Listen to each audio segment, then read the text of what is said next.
We finally hit 100K. Woo-hoo! Thanks to you guys, and thanks to this piece of paper, we did it. We need to get to 100,000 subs. Please subscribe to our channel. Make sure you guys subscribe. You can subscribe and subscribe to us. And subscribe. Don't forget to subscribe. I'm Mike. And I'm Ian. And we're Acceler8. And we started making videos over 4 years ago.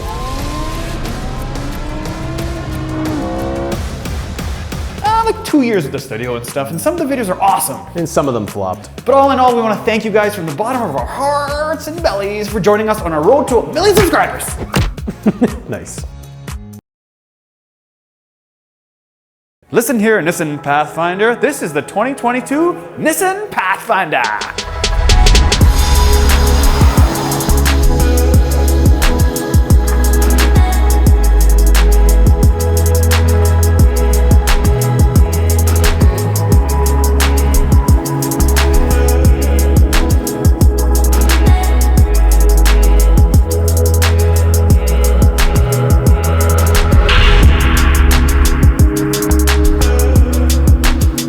All new 2022 Pathfinder, and it's our first Nissan of the channel, so let's give it a round of applause.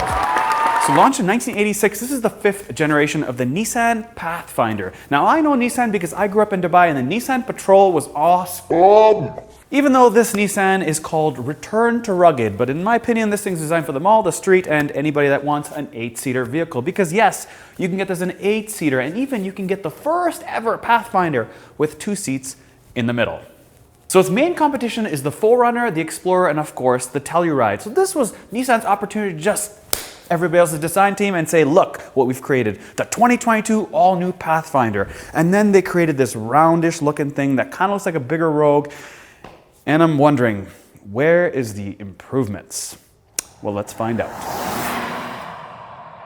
So if we start at the front here, it's very Range Rover Evoque style, very rounded. And if we start with the headlights here, you will see there's daytime running lights at the top, night lights underneath that, and then of course your high beam underneath there. So this is Nissan's opportunity to be like nice long LED strip for your turn signals, except we get this. Fog lights, you ask? Well, they're down here and they're small and little. Not sure how far these little guys go, but hopefully they've got big hearts. Another notable feature are these 3 indentations you have here to pay tribute to the original Pathfinder, the OG Pathfinder, which we all loved. Let's talk about this logo. This is all new and it sort of has a white border in it. Would have been cool if it was illuminated like some of the other guys, aka Mustang. Overall, I'm not the biggest fan of it because it looks kind of like everything else built nowadays. Rounded, lots of plastic, lots of chrome, lots of pieces. It does look more aggressive than the old Pathfinder, so it's a step up. So hopefully the Nissan enthusiasts will say, yes, this is all new and I really like it. But there's something interesting about this. They give you a lot of standard safety features that is better than most in the industry, and that's what they're trying to grab, safety. So under the hood, what do we have? We have a 3.5-liter direct injection V6 that makes 284 horsepower and 259 pound-feet of torque. Except what they've changed up, thank God, is they got rid of the CVT transmission and they got a 9-speed, you guessed it, ZF, like everybody else. But the main difference is better gas mileage. We don't have to put up with this anymore, and it's hopefully a whole lot smoother. Yes. And in the US, you guys are lucky. You get a 2-wheel drive version. In Canada, we can only get it in 4-wheel drive versions. And yeah, we got snow. Now moving along the side here, you will see it has plastic fender flares all the way around for that durability and strength. As far as wheels, you've got 20-inch wheels, and you can also get them in 18s if you wish. What else there to know? Well, how about this? Door handles. These have door handles when the key's in your pocket, you can actually unlock the back or the front. Yes, I'm taking a shot at you, Kia, because you only have the front.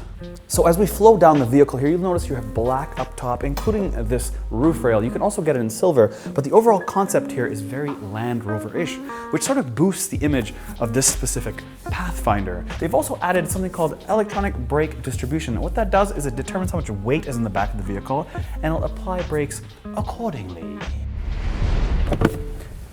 This is called the Toronto in some parts, but here it's called the Pathfinder. And in this Pathfinder, you can fit 18.5 gallons of fuel in it. But the most important thing is the towing. You can tow 6,000 pounds with this Pathfinder, and that is something that shouldn't be taken lightly, because to get something like this to carry 8 people and tow 6,000 pounds, well, technically you can't tow 8 people and 6,000 pounds, but you get the drift. It can tow 6,000 pounds when properly equipped with the proper amount of people in there, proper.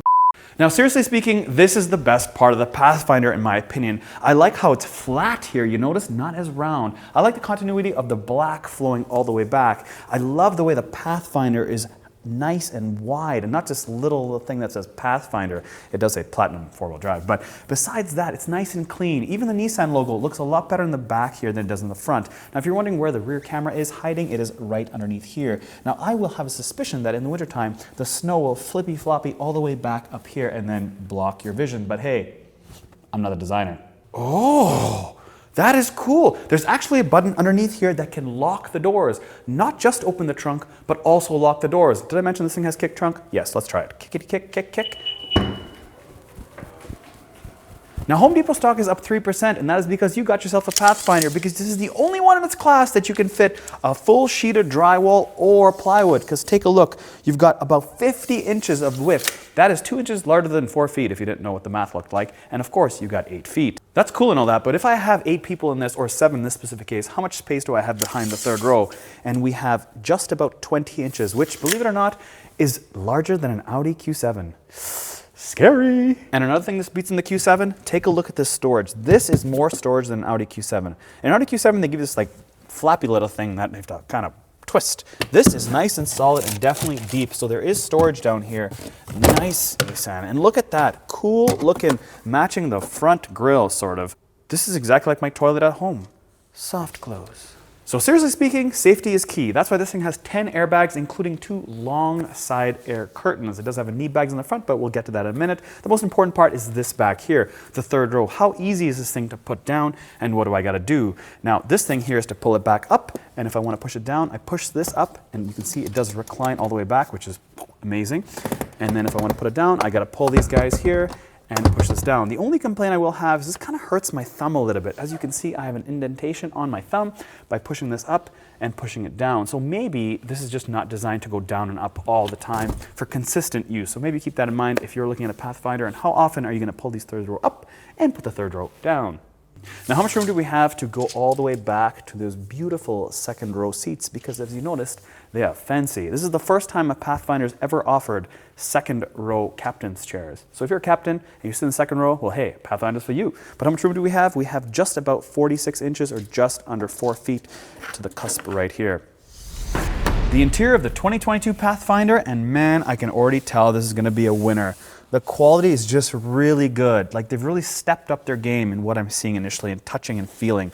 Now, look at this thing. If I want to actually get in the back seat, it's just done by 2 simple steps, but 1 button.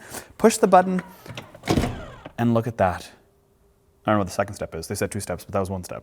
Worked for me. Now, I want to show the second row seating first, only because I want to show you how much room you have in the back when I'm sitting in the front here. So this is sitting pretty much almost to the front. So let's see how much room we have in the back. Again, I'm 5'9", and look how much room I have for my head, and look how much room I have here for my exact driving position in the front seat. So 5'9", 5'9". Let's see who's in the back at 5'9". Now, as I mentioned, really easy. Push the button, this thing flies forward, and let's see how I do back here. So I'm simply going to sit back here, put this back, and look how much room I have. Now, for my feet, they're sort of wedged in this little space underneath here because these seats have a lot of electronic components in it with this one button press thing here. But how much room do I have? Again, lots of feet room here. For my knees, I probably have about 2.5 inches. In terms of headroom, I do have about maybe, let's call it 1.5 inches, 2 inches. But how do I feel back here? Well, first of all, I want to push these seats all the way back because I'm feeling like I'm sitting in, ooh, wow. Hello, Nissan Pathfinder. This feels really comfortable. The other cool part about it, there's 2 big cup holders here for me. There is a charging port, a USB. I got my speakers here, and I got my venting up here. Man, I'm loving life. And I got a window. Oh, first class. So as a second row guy, I like the fact that I have this nice big panoramic sunroof above me. They have the venting right here, so if I'm trying to keep cool or hot, I have it up here instead of down here. But that's okay because you have a big, nice vent controls down here. You see you have your heated seats on both sides, and it's nice and clear, along with USB-C, USB, and of course a plug-in, which is nice and cool. And check out this big center console here they have in the back. This is removable, and you have 2 full mugs or cups or drinks you want to fit back here, along with the coolest door panel. You've got 2 cup holders on either side, 2 there, 2 here, and then underneath that you have bottle holders. So there's a lot of storage in this thing. This thing screams storage, especially as a second passenger. They also do have these little visors that you can pull up. Kind of cool that you have them on both sides. And yes, I feel pretty good back here. And the quality of this leather is really nice. Not trying to big it up, but hey, can we say Land Rover, Range Rover? Hello, captain's chairs, and I'm the captain. Come on, captain, speed up. Front seat of the Pathfinder. Now it does have acoustic glass, so it's quieter in the cabin. That's nice to know because you feel, ooh, feels pretty solid. I'm feeling this.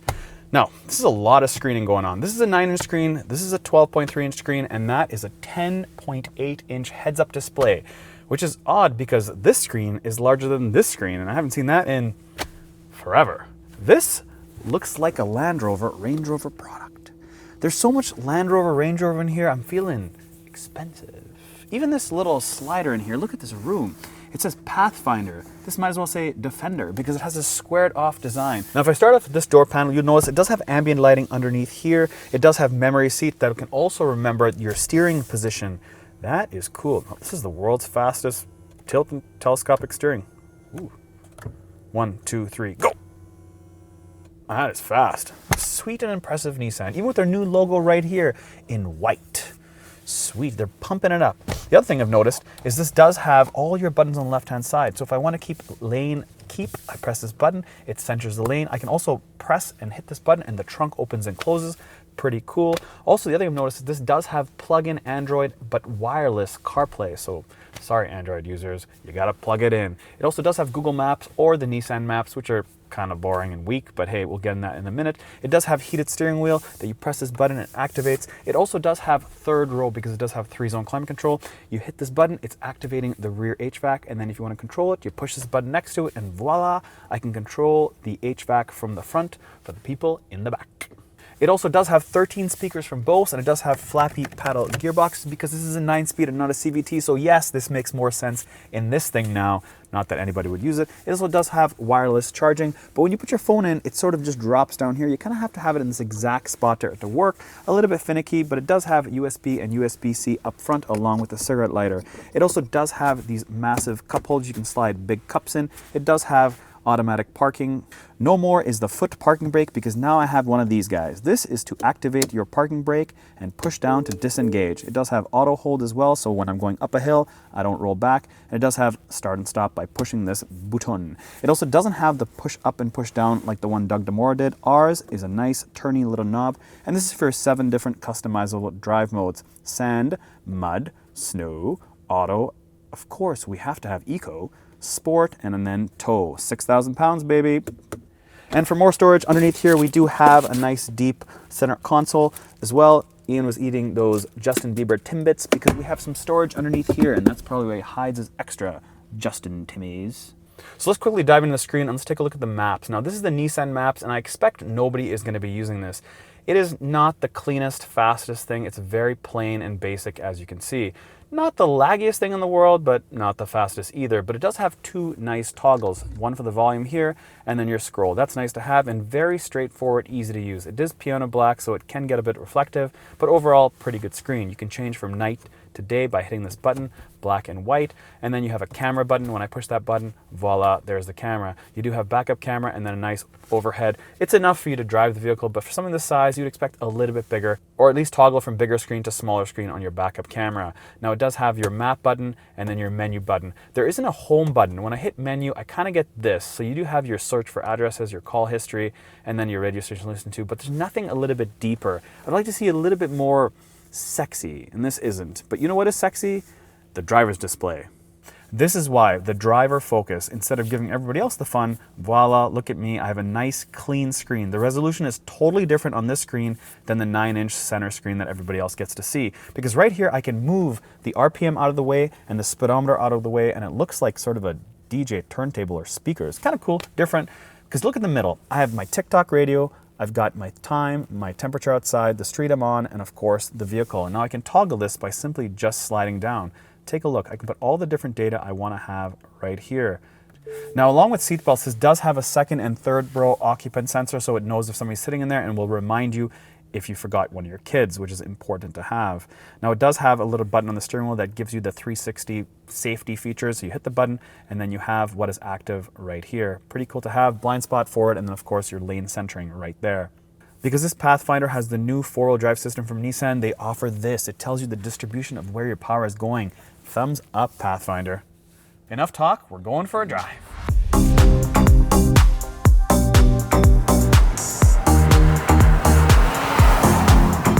And we'll take this turn in sport. I like this flat bottom steering wheel, and on the throttle, this thing's pretty nimble.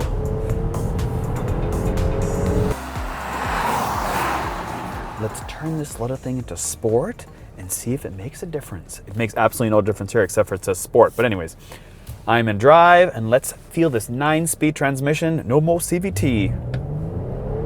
Front wheel spin a bit.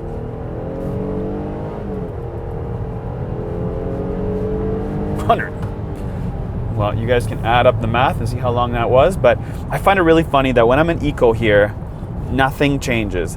I'm at, let's get to 2,000 RPM or so. Okay, and I press the gas a little bit. We're moving a little bit. I get a little bit of pop here, and I go into sport, and I do the exact same thing, and it pretty much does exactly the same as eco. So I always get confused with these cars when they're like eco sport. I think the difference is in the actual terrain, because Nissan has really pushed that it's got 7 customizable, selectable modes here. And that probably is because when you put in mud and ruts, it applies power differently. But in eco and sport, meh, I don't see nada. But this guy is not the buyer of this car. The buyer of this car is somebody that cares about the fact that they can use Waze, or they can use Apple CarPlay directly over here. They like the fact that they can fit 8 people in this car, or if they want to have captain's chairs, which are available for 2022, yes, you can get them. They'll also like the fact that it's redesigned. It's very, not super flashy, just sort of run-of-the-mill. And somebody asked me the other day, like, would you like the interior of this thing? And I said, it's really good. But I think everything nowadays is also getting really good, because Nissan probably doesn't even make these seats. It's subbed out to a manufacturer like Magna. It's subbed out to different manufacturers. They just design it a little bit and say, yes, I like this, I like that, and check, check, check, like we do when we're ordering Subway. So it's hard to tell really what I don't like about it, because everything's sort of just good. Nothing's perfect, but everything's just kind of good. I like the cup holders in the back seat, so yeah. Fit these guys in it. 2 of them. Now I'm sitting in traffic here, and all I gotta do is press this button that says auto hold, and I don't have to press the brake again. That is a good feature. It's got this nice big heads-up display. It says the 28, nice and big, but it's not overwhelming. It's sort of about 1/5 of the screen tucked in the corner there. Nice and easy to see. Doesn't really bother my field of view, as some of them are nice and huge and we're like trying to look past it. But this one's a nice, clean kilometer or mile an hour range, depending on what country you live in. The question becomes, will Nissan keep this body style for like 20 years, or will they change it up and give us something like more boxy, like the Telluride? But the other thing is that these are actually available, because the Tellurides are not. They are selling over dealer's markup. This thing is available. You can buy one. You can go to a dealer and buy one. So that in itself is worth some money. And that is really the main difference, because a Telluride, you can't exactly take it off-roading, but this is more of an off-roader, hence the rugged thought process with Nissan. Anyways, I hope you guys like this video. Pretty straightforward, pretty short. Again, all these type of vehicles are kind of the same. There's just small differences. They're trying to pull a bit of market share here and there. All in all, they're kind of the same. Foot to the ground. Come on, give me that front wheel drive spin.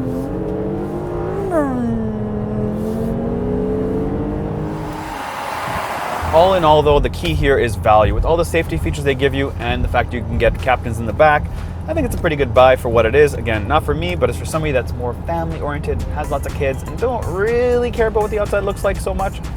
My opinion. Hope you guys like this video, and as always, don't forget to subscribe.